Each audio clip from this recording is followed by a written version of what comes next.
दोस्तों नमस्कार। मैं आपके सामने एक दुनिया समानांतर किताब से कुछ कहानियाँ लेकर आ रहा हूँ जो हिंदी साहित्य के सिलेबस में है। अभी हमने चीफ की दावत, खोई हुई दिशाएं और उसके पहले यही सच है कहानी पढ़ चुके थे। आज की कहानी है एक और जिंदगी, जो मोहन राकेश की कहानी है। मोहन राकेश नई कहानी के रचनाकारों में से एक हैं और नई कहानी व्यक्ति के जीवन के नग्न यथार्थ का चित्रण करती है। वो पुराने नैतिकता बोध से ऊपर उठ चुकी है। ठीक है। नई कहानी में इस कहानी की शुरुआत होती है प्रकाश की कहानी से। प्रकाश की पत्नी है बीना। प्रकाश और बीना कभी प्रेम करते थे और प्रेम में उन्होंने प्रेम को विवाह में परिणित कर दिया, लेकिन वह विवाह ज़्यादा सफल नहीं हुआ। कुछ दिनों बाद प्रकाश को लगने लगता है कि बीना में एक अहम भाव है, क्योंकि बीना मर्दाने स्वभाव की है, उसका कॉन्फिडेंस थोड़ा ज़्यादा, आत्मविश्वास ज़्यादा है और बीना प्रकाश से ज़्यादा कमाती है। तो प्रकाश के मन में कहीं ना कहीं ये पितृसत्ता है कि ये हमसे ज़्यादा कैसे कमाती है। एक स्त्री होनी चाहिए, वो पति के अनुसार चलने वाली होनी चाहिए, पति की अनुगामिनी होनी चाहिए। ये तो सहगामिनी है, और सहगामिनी भी नहीं अग्रगामी है। तो कहीं ना कहीं प्रकाश को ऐसा लगता है। अब उस कहानी में क्या होता है आगे चलते हैं। तो दोनों अलग अलग रहना शुरू कर देते हैं, लेकिन लोकाचार की वजह से आपस में मिलना जुलना होता है और 5-6 महीने में, एक आध महीने में मिलते हैं। इस मिलने जुलने से उनको एक बच्चा हो जाता है। उस बच्चे का नाम वो रखते हैं पलाश, जिसको प्यार से वो पासी कहते हैं।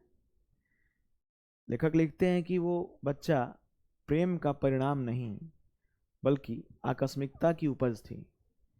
अचानक से हो जाता है तो बच्चा हो तो जाता है, और प्रेम तो है नहीं, और बच्चे को पालना भी है। लेकिन बीना और प्रकाश एक साथ रहने को तैयार नहीं है।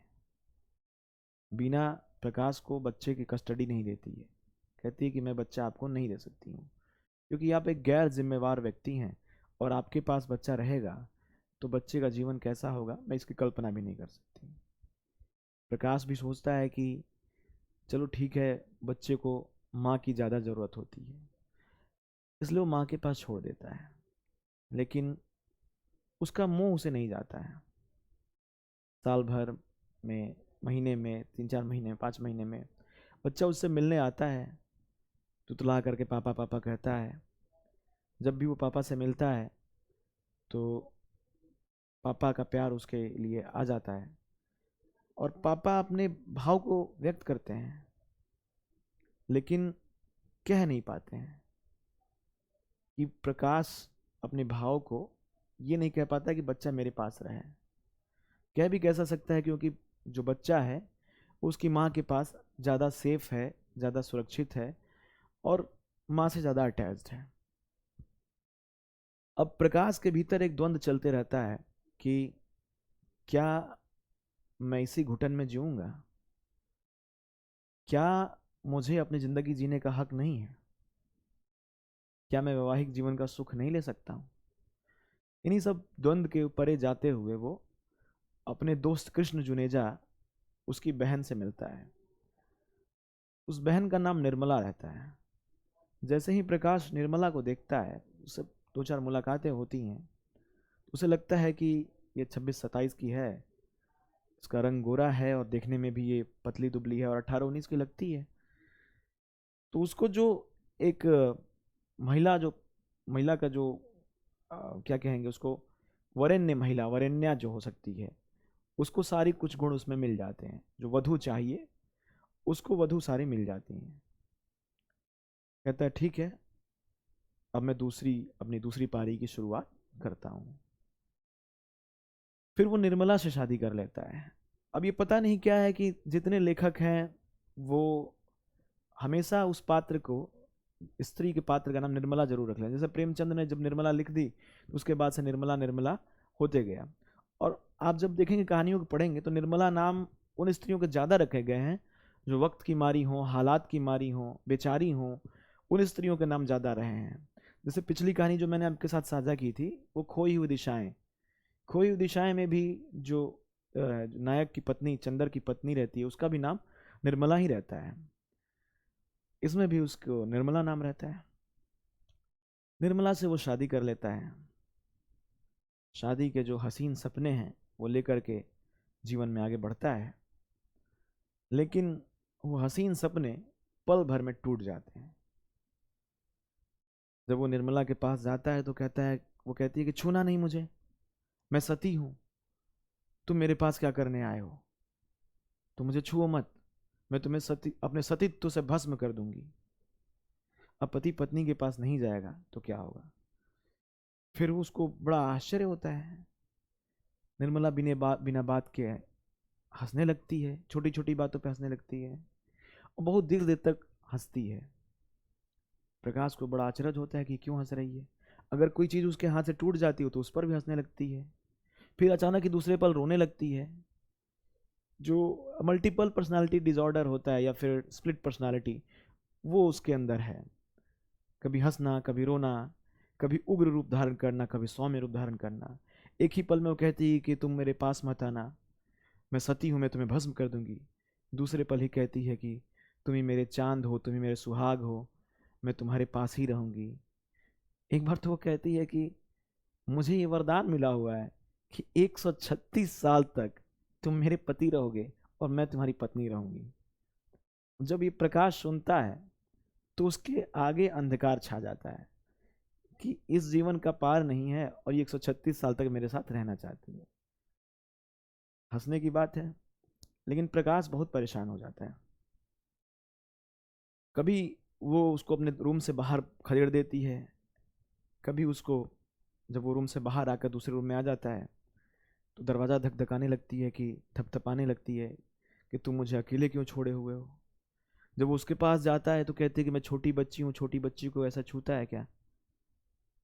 फिर जब वो इधर आ जाता है तो कहते हैं कि कोई अपनी पत्नी को ऐसे अकेले छोड़ सकता है क्या।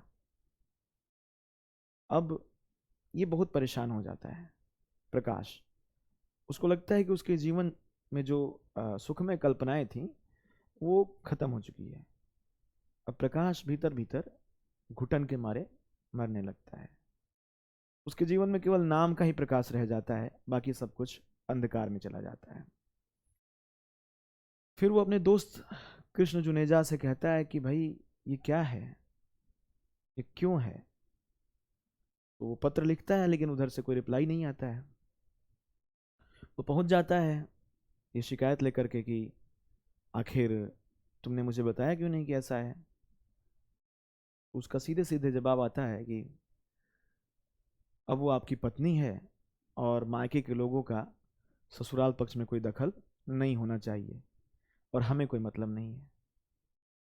जैसे ही प्रकाश पहुंचता है घर पे तो उसके ऊपर वो रुद्र रूप धारण करके कहती है कि तुम मेरे भाइयों के पास क्यों गए थे, तुम्हें पता नहीं है मेरे भाई कौन है, वो राक्षस हैं, तुम्हें बोटी बोटी काट डालेंगे। मेरे भाई शेर हैं, मेरे भाई शेर हैं जो तुम्हें खा जाएंगे, कच्चा चबा जाएंगे। तुम्हें नहीं पता है तुम क्यों गए थे भाइयों के पास, क्या शिकायत करने गए थे। फिर रात में जब वो सोता है तो कहती है कि मुझे अस्पताल ले चलो। रात में कहती है अस्पताल ले चलो, वो कहता है नहीं मैं तुम्हें सुबह ले चलूंगा। लेकिन सुबह कहते हैं कि मुझे अस्पताल क्यों जाना है, मुझे आज तक कोई बीमारी ही नहीं है। अब वो जितनी उसको समझने की कोशिश करता है वो उतना ही असफल होते जाता है, क्योंकि वो मानसिक रूप से विक्षिप्त थी। और धीरे धीरे प्रकाश को भी लगता है कि वो भी विक्षिप्त हो जाएगा। वो सोचता है कि अब तो कुछ करना है। वो निकल जाता है घर से। घर से निकल करके अपने लिए समय निकालता है और पहाड़ों पे चला जाता है। जब वो निकल रहा था तो उसका कपड़ा, उसका बैग, उसका पैसा सब कुछ वो लेकर के आई। किसी तरह से 400-500 रुपये लेकर के वो वहां से निकला। पहाड़ों पर जब प्रकाश आता है तो सोचता है कि अकेले में रहेंगे। वहां पर उसे बीना से और पासी से भेंट हो जाती है। पासी को देखते ही वो खुश हो जाता है। वो उसको क्लब ले जाता है, उसको खिलाता है, आइसक्रीम खिलाता है, उसके साथ अपना समय व्यतीत करता है। लेकिन उसकी माँ की सख्त हिदायत थी कि इसको 4 बजे तक इतने देर में पहुंचा देना है आपको, जितना देर आप चाहें खेलना खेल सको। तो उस टाइम लिमिट के अंदर वो खेलता है, पहुंचा, उसके बाद फिर उसकी माँ के पास पहुंचा देता है। फिर वो चाहता है कि इन पहाड़ों पर ही वो रहे कुछ दिन, पासी से वो दूर ना जाए। जब पासी आता है उसके पास, उसके होटल में, तो वो कहता है बीना से कि बीना आप भी बैठ जाइए, पर बीना नहीं बैठती है कि नहीं ठीक है, आप बच्चे से मिल लीजिए, उसके बाद में चलिए। चली जाती है। उस दिन तक, 3 दिन तक वो रहते हैं, बीना दूसरे होटल में, पासी और ये दूसरे होटल में, बस वो बच्चे से मिलता है। फिर वो आगे चल कर के बीना चली जाती है पासी को लेकर के। बच्चा भी चला जाता है, क्योंकि माँ से कनेक्टेड था बच्चा, अटैच था। और बच्चा कहता है कि अब मैं पापा के पास नहीं, पापा का घर गंदा है, पापा से बात नहीं करूँगा, इस तरह से बातें करता है। फिर उसकी स्मृतियाँ आ जाती हैं कि कैसे वो दोनों में बातचीत होती है कि कैसे वो उसके फर्स्ट बर्थडे पे नहीं गया था। उसने बीना को कहा था कि तुम यहाँ पर लाना, हम यहाँ सेलिब्रेट करेंगे। बीना ने कहा नहीं, हम मायके में सेलिब्रेट करेंगे इसका बर्थडे। फिर ना वो बीना के पास जाता है, ना बीना उसके पास आती है, दोनों अपने अपने अहम में रह जाते हैं। आखिरकार बीना चली जाती है। अब फिर से प्रकाश अकेला रह जाता है, अकेला उन स्मृतियों के साथ जिन्हें वो भूल जाना चाहता है। और ये 3 दिन उसको विस्मृति के दिन थे, जिसमें वो सब कुछ भूला रहता है कि उसके जीवन में और भी घटनाएं घटित हो चुकी हैं। फिर वो क्लब जाता है, बियर पीता है, पत्ते खेलता है। पत्ते खेलता है तो पत्ते में वो हार जाता है। उसी में पत्ते खेलने वाले कहते हैं कि भाई तू बहुत खुशकिस्मत है, क्योंकि ऐसा कहा जाता है कि जो पत्ते में बदकिस्मत होता है वो असल ज़िंदगी में खुशकिस्मत होता है। जब वो सुनता है तो उसको लगता है अरे ये क्या कह रहे हैं सब, कितना खुशकिस्मत हूँ मैं ही जानता हूँ, ये सोचता है। फिर वो सब कुछ हार करके वही चिट्ठी, वो चिट्ठी मिलती है उसके जेब में से, जो कि निर्मला ने लिखी रहती है। किसी तरह से उसके दोस्तों से पता लेकर के वो लगातार लिख रही है कि तुम्हें मेरी याद नहीं आती है, तुम कैसे पति हो, ये हो, वो कर, पूरा लिख रही। पढ़ता है, और जैसे पढ़ता है वैसे ही उसको सारी चीज़ें याद आने लगती हैं कि ये चिट्ठी नहीं है, वो फ्लैशबैक है, वो रील है, वो फिल्म है जो चल रही है कि निर्मला कैसे किया करती थी। फिर वो भयंकर बारिश होती रहती है, उस बारिश में निकल जाता है। जो बारिश में जाता है तो वो अकेला रहता है। शायद उसके दिमाग में ये चलता रहा कि एक और ज़िंदगी मिल गई रहती तो अच्छा था। लेकिन एक ही ज़िंदगी है, एक ही ज़िंदगी में चाहे वो जितने निर्णय लेने थे वो ले चुका है, चाहे जितने प्रयोग करने थे वो कर चुका है। निर्णय लेने की निर्णय लिया उसने पर उसमें असफल हुआ, प्रयोग किया उसने पर उसमें असफल हुआ। अब वो जब जाता है तो वो देखता है कि उसके पीछे पीछे कोई है, वो अकेला नहीं है। जब वो पीछे देखता है तो एक कुत्ता उसे मिलता है, जो कि बारिश में भीगता है, और वो भी भीग रहा है, वो भी भीग रहा है, दोनों भीग रहे हैं, और कहानी यहीं पर ख़त्म हो जाती है। मतलब ये है कहानी का कि वो कुत्ते की तरह उसकी ज़िंदगी हो गई कि न इधर का रह गया वो, न उधर का रह गया। मोहन राकेश की यह कहानी मोहन राकेश के व्यक्तिगत ज़िंदगी से प्रेरित है। और उन्होंने अपनी डायरी में लिखा है कि उनकी एक शादी हुई रहती है शीला से, और उनका एक बेटा रहता है नीत, जो यहाँ पे इस कहानी में बीना है। फिर उसके साथ नहीं बन पाती है तो फिर वो दूसरी शादी करते हैं जिसका नाम पुष्पा रहता है। और पुष्पा एक विक्षिप्त औरत रहती है। तो जो एक और कहानीकार है कमलेश्वर, उनसे कहते हैं कमलेश, कई कई बार तो मन करता था कि मैं आत्महत्या कर लूं, लेकिन किसी तरीके से अपने आप को बचा पाया। अब ये वो समय है, ये 1950 के दशक का है, कहानी लिखा गया। 1940 के दशक तक जो अस्तित्ववाद है, वो अस्तित्ववाद बहुत चरम पे है। और साहित्य में अस्तित्ववाद ने अपनी एक अलग छाप छोड़ी है। अस्तित्ववाद ये कहता है कि व्यक्ति जो है वो अपने निर्णय से जाना जाता है। जयपाल सार्त्र हैं इसमें, किरकेगार्ड हैं, और व्यक्ति का जीवन उसके निर्णयों का जीवन है। उसके वो चांस पे नहीं जीता है, वो चॉइसेस पे जीता है। जो वो जैसी चॉइस करेगा वैसी उसकी जिंदगी बनती जाएगी। तो इन्हीं सब चीज़ों से प्रेरित होकर के ये इन्होंने कहानी लिखी, और शायद उनके जीवन में भी ये सब घटित हुआ, तो ये कहानी उन्होंने लिख रखी है। अब एक और जिंदगी, अब नई कहानी में जितनी भी कहानी आप देख रहे हैं, जैसे पिछली बार मैंने आपको कहानी सुनाई थी आपका बंटी मन्नू भंडारी की, तो मन्नू भंडारी का भी इसी तरह से उनके व्यक्तिगत जीवन का विच्छेद है वैवाहिक जिंदगी में, जो उनकी उपन्यास में दिखता है कि बंटी किस तरीके से अपने माता और पिता दोनों से अलग रहता है। कभी माँ के पास वो जाता है तो माँ को अलग पति मिल गए हैं, और पिता के पास जाता है तो पिता को अलग पत्नी मिल गई है। आखिरकार बंटी को ना माँ मिली ना पिता मिले, उसको हॉस्टल मिल जाता है। पिछले दिन हमने आपको खोई हुई दिशाएं सुनाई थी, उसमें भी मध्यम वर्ग की हताशा है, निराशा है, उसकी परिस्थितियां हैं, और इन तमाम कहानियों में व्यक्ति के जीवन का नग्न यथार्थ है। ऐसा नहीं है कि उसको एक सुखांत में तब्दील कर दें।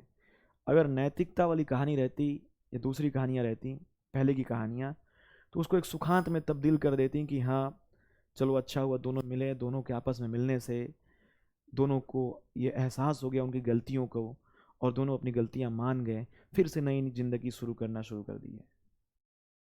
बात यह है कि जब व्यक्तिवाद हावी होने लगा, व्यक्ति की व्यक्तिगत महत्वाकांक्षाएं बढ़ने लगी, जब हिंदू कोड बिल आ गया, तलाक की सुविधा आ गई, और उसके बाद से शहरीकरण बढ़ने लगा, तो तमाम चीज़ों के बीच व्यक्ति का अहम भी बढ़ने लगा, और उस अहम से वह वयम की कल्पना करना भूल गया।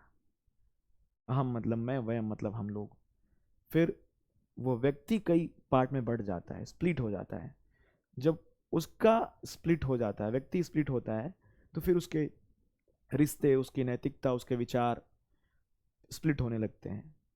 तो कुल मिला करके वो एक नहीं रह पाता है, और इस वजह से उसके आसपास जो चीज़ें घटित हो रही हैं उसमें भी उसे असफलता मिलती है। नई कहानी आपको द्वंद्व से, हताशा से, निराशा से, यथार्थ से, यौन कुंठाओं से, और हर तरह से आपको परिचित कराएगी। तो बने रहिए हमारे साथ, और मैं इस तरह से बाकी कहानियाँ भी लाते रहूँगा। सुनते रहे यूनिक एग्जाम्स में नई कहानियाँ, नए किस्से, और बने रहिए हमारे साथ।